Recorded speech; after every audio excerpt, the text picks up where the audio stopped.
Hi everyone, my name is Tiffany Wallom and I'm a physical therapist assistant here at Optimal Physical Therapy in Lake Mills.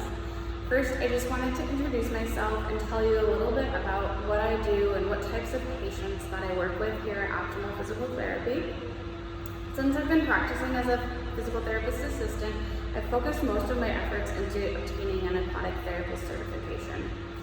Aquatic therapy has been proven beneficial in almost all of my patients that I've worked with due to how easy it is to move in the water. I've worked with a wide range of patients in the pool, aging from as young as 16 years old all the way through up to 85 years old. And while in the pool, these patients really report significantly less pain, more mobility or increased range of motion due to ability to move a little bit better, increased endurance, and even decreased swelling in acute injuries such as an ankle sprain, or in the elderly population having just chronic fluid accumulation, that the hydrostatic pressure from being submerged into the pool can really help reduce a lot of that.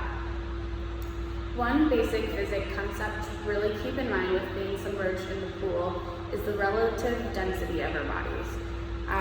Individuals with increased muscle mass tend to be a little bit more lean or dense. These individuals have a relative density greater than water, therefore will tend to sink a little bit easier. Individuals with a lower relative density, such as the elderly or our more obese population, they will have a tendency to float due to their density being less than or equal to water, so that they're able to absorb that a little bit more and float. This is really important to keep in mind when trying to figure out what level we should be submerged at during our cross training. And when I say cross training, I really mean utilizing aquatic exercise in combination to our typical athletic training on land.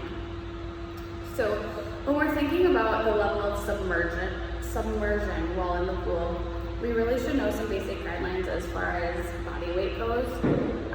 So when an individual is submerged to their neck, so if I go down here, we're really only about 10% of our regular body weight in the water. If we come out of the water a little ways, so that we're only submerged to chest level, we're approximately 25% of our body weight. So then think about returning to impact while at chest level submersion and how much easier it's going to be due to weighing significantly less in the water, as well as having a slower landing time and just being able to absorb that force a little bit more due to being more buoyant in the water. So then the last one we want to note is at waist level, or being at the top of our pelvis. We're only about 50% of our weight on land. So if I were a little bit taller in this pool here, if I come out to waist height there, I'm about 50% of my natural body weight. These are really important concepts when returning to impact to keep in mind after an injury, to be able to note endurance and response with some of that return to impact and these repetitive motions. So then you're probably thinking or wondering what types of aquatic cross training are recommended for athletes. And I would say aquatic running is probably the most studied technique. The aquatic environment really offers an environment for training that will bring about a similar physiological response to running on land while decreasing the impact experienced by the body. So this may be varied such as a cross-country skiing type of motion, where we can introduce a little bit more of upper body resistance in that motion as well to add a total concept to that. Another technique that has unlimited amount of beneficial exercises in the aquatic environment would be core strengthening. Because we're more buoyant in the pool and the muscles work harder to stabilize us during any type of movement, this three-dimensional resistance provided by the water offers a training stimulus that's not offered by other training modalities, specifically more so on land.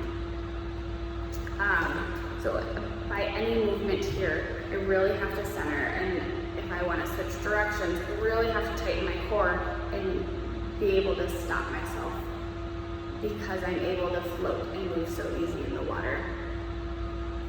Another main option for cross-training in the aquatic environment identified through research is plyometric training. So this one's important for athletes. Studies investigated identical plyometric or jump training programs performed in the water and on land. So while studying that same program in both environments, one study showed that aquatic plyometrics provided the same performance enhancement benefits as on land plyometrics had. However, they had significantly less muscle soreness afterwards. So that can help enhance your post-workout symptoms and decrease some of those a little bit more. Plyometric cross-training may also be beneficial in the development of power. So another study measured vertical jump of female volleyball players before and after 6 weeks of jump training in the water, so in an aquatic environment. And then it was determined that the jump program resulted in about an 11% improvement in jumping performance on land. So these athletes performed multiple different jumps, such as power skips. So power skipping, they have a little bit more slowness to that motion. Spike approaches, so very, very functional for them. Single leg and double leg bounding, so side to side, forward to back, slows that motion down quite a bit. So it's really easy to push and develop a little bit more power. A couple other ones that they did, I believe, was like continuous jumps for height. So again, depending on level of submersion I'm at here, I'm not gonna be able to jump super high here, but I can really explode and enhance some of that power. And then they also had squat jumps and depth jumps in the pool. So I really challenge you to get out in the water, whether it's in a pool, at a friend's house, at your own house, or even down at the beach, and just go and experiment with some of these impact type of motions, such as a squat, where you're both feet here, where you nice soft landing. If I go a little bit higher out of the water, I'm gonna be able to squat a little lower and jump higher. And I can really emphasize that solid, slow landing.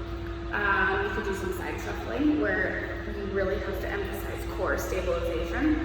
And again, I can back up here, but side to side, really staying nice and tight and active through my abdominal muscles. Or even if it's just running, just to kind of get the feeling and see what changes. You can really develop some more power and endurance specifically for running. So get out there and try some of those, and I hope you enjoy it. Thanks for watching today.